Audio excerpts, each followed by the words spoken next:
আসসালামু আলাইকুম, প্রবাসী রান্নাঘরে আপনাদের সবাইকে স্বাগতম। আবার চলে আসলাম নতুন একটা রেসিপি নিয়ে। আজকের রেসিপি হচ্ছে লতি দিয়ে চিংড়ি মাছ। আপনারা বাড়িতে হয়তো এই রেসিপিটা অনেকবারই করেছেন, আপনাদের বলবো একবার জন্য হলেও এইভাবে ট্রাই করুন। অনুরোধ করব ভিডিওটা স্কিপ না করে ফার্স্ট টু লাস্ট দেখবেন, কারণ ভিডিওর ভিতরে অনেক ছোট ছোট টিপস আছে যা অনেক কাজে দিবে। আপনি যদি আমার চ্যানেলে নতুন হন তাহলে অবশ্যই চ্যানেলটিকে সাবস্ক্রাইব করবেন প্লিজ। চলুন বেশি দেরি না করে শুরু করা যাক আজকের এই রেসিপিটা। আমি এখানে এক মুঠা লতি নিয়ে নিচ্ছি। এগুলোকে আমি একটা চাকুতে ভালো করে পরিষ্কার করে নেব এবং এক আঙ্গুল পরিমাণ করে এগুলোকে আমি এইভাবে কেটে নেব। এরপর ভালো করে পরিষ্কার করে নেব এবং ঠান্ডা পানি দিয়ে ধুয়ে নেব। এরপর আমি নিয়ে নিচ্ছি ছোট ছোট সাইজের কিছু চিংড়ি মাছ। চিংড়ি মাছগুলোকে আমি এইভাবে পরিষ্কার করে নেব। ভালো করে পরিষ্কার করে নিতে হবে, চিংড়ি মাছের ভিতরে অনেক ময়লা থাকে। চাকুর মাধ্যমে মাঝখান থেকে কেটে আমি কালো ময়লাগুলোকে উঠিয়ে নিচ্ছি।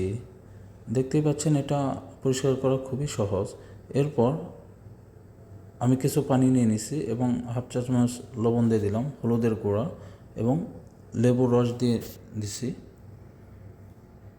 এরপর আমি ধুয়ে রাখা লতিগুলো দিয়ে এটাকে আমি ভাপিয়ে নিব। গ্যাসটা অন করে দিচ্ছি।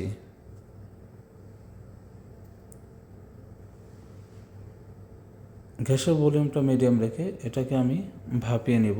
চলুন সে ফাঁকে একটা মিক্সড করে নিচ্ছি। সেজন্য একটা মিক্সার নিয়ে নিলাম 2 টেবিল চামচ সর্ষে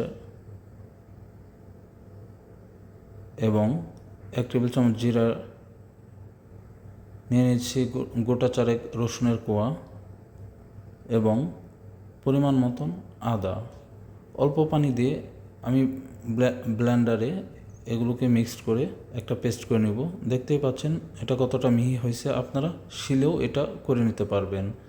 সে ফাঁকে আমার লতিগুলো সিদ্ধ হয়ে গেছে। একটা হাতার মাধ্যমে লতিগুলোকে উঠিয়ে পানি ঝরিয়ে অন্য একটা পাত্রে রেখে দিচ্ছি। এটা রান্না করা খুবই সহজ। আপনি যদি নতুন হন তাও এই ভিডিওটা দেখে খুব সহজেই এই রান্নাটা করে নিতে পারবেন। এটা এতটা সুস্বাদু এবং লোভনীয় হয়, যে খাবে সে বুঝতে পারবে। সে ফাঁকে চলুন আরেকটা পেস্ট করে নিচ্ছি। মিক্সারে দিয়ে দিলাম চিংড়ি মাছের মাথা, 2টা শুকনো মরিচ এবং গোটা চারেক কাঁচামরিচ দিয়ে সামান্য পরিমাণ পানি দিয়ে আমি ভালো করে এগুলোকে একটা পেস্ট করে নিচ্ছি। এরপর কড়াইয়ের মধ্যে দিয়ে দিচ্ছি পরিমাণ মতন তেলটা গরম হওয়ার পরে দিয়ে দিলাম ধুয়ে রাখা চিংড়ি মাছ। মিডিয়াম আঁচে চিংড়ি মাছগুলোকে আমি 2 মিনিট লালচে করে ভেজে নেব। গ্যাসের ভলিউম অবশ্যই আপনাদের লো টু মিডিয়াম রাখতে হবে, তা না হলে চিংড়ি মাছগুলো পুড়ে যাবে। একটা চামচের মাধ্যমে চিংড়ি মাছ উঠিয়ে তেলটা ঝরিয়ে অন্য একটি পাত্রে রেখে দিচ্ছি। সেই চিংড়ি মাছ ভাজা তেলের মধ্যে রান্নাটা করে নেব। সেই জন্য নিয়ে নিলাম 2টা শুকনো মরিচ এবং 2 টুকরো তেজপাতা এবং হাফ টেবিল চামচ কালো জিরা এবং একটা মিডিয়াম সাইজের পেঁয়াজ আগে থেকে পাতলা পাতলা স্লাইস করে কেটে রেখেছিলাম। হাতার মাধ্যমে এগুলোকে মিক্সড করে ব্রাউন কালার করে ভেজে নেব। স্বাদ মতন লবণ দিয়ে দিচ্ছি, আবারও মিক্সড করে নিলাম। গ্যাসের ভলিউমটা অবশ্যই এ সময় লো ভলিউমে রাখতে হবে, তা না হলে এগুলো পুড়ে যাবে। দিয়ে দিলাম হাফ টেবিল চামচ শুকনো মরিচের গুঁড়া, হাফ টেবিল চামচ হলুদের গুঁড়া দিয়ে আমি আবারও মিক্স করে নিচ্ছি গ্যাসের ভলিউমটা লো রেখে। এরপর দিয়ে দিব সে বেটে রাখা পেস্ট, সর্ষের পেস্ট যেটা আমি ব্লেন্ড করে রেখেছিলাম।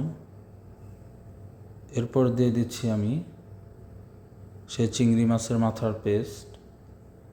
এরপর আমি আবারও মিক্সড করে নেব। গ্যাসের ভলিউমটা অবশ্যই এই সময় লো রেখে আমি এটাকে কষিয়ে নেব কাঁচা গন্ধটা চলে যাওয়ার আগ পর্যন্ত।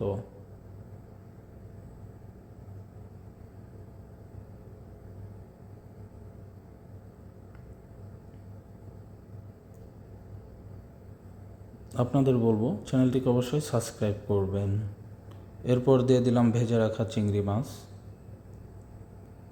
তারপর একটা টমেটো আগে থেকে পাতলা স্লাইস করে কেটে রেখেছিলাম। এরপর দিয়ে দিচ্ছি সেই ভাপিয়ে রাখা লতি। সবগুলো লতি দিয়ে আমি আবারও ভালো করে মিক্সড করে নিব। 4 থেকে 5 মিনিটের মতন এটাকে কষিয়ে নিলেই হবে। এরপরে দিয়ে দিচ্ছি পরিমাণ মতন পানি। আপনারাও পরিমাণ মতন পানি দিয়ে দিবেন, গ্রেভিটা কতটুকু ঘন রাখতে চান। পরিমাণ মতন পানি দিয়ে আবারও মিক্সড করে দিচ্ছি যাতে নিচে বসে না যায়। এরপর একটা ঢাকা দিয়ে ঢেকে এটাকে আমি 5 মিনিটের জন্য কুক করে নেব। চলুন ঘুরে আসি 5 মিনিট পর। ঢাকাটা উঠিয়ে নিলাম, দেখতেই পাচ্ছেন কালারটা কত সুন্দর চলে আসছে। এরপর গার্নিশের জন্য দিয়ে দিচ্ছি কিছু কাঁচামরিচ।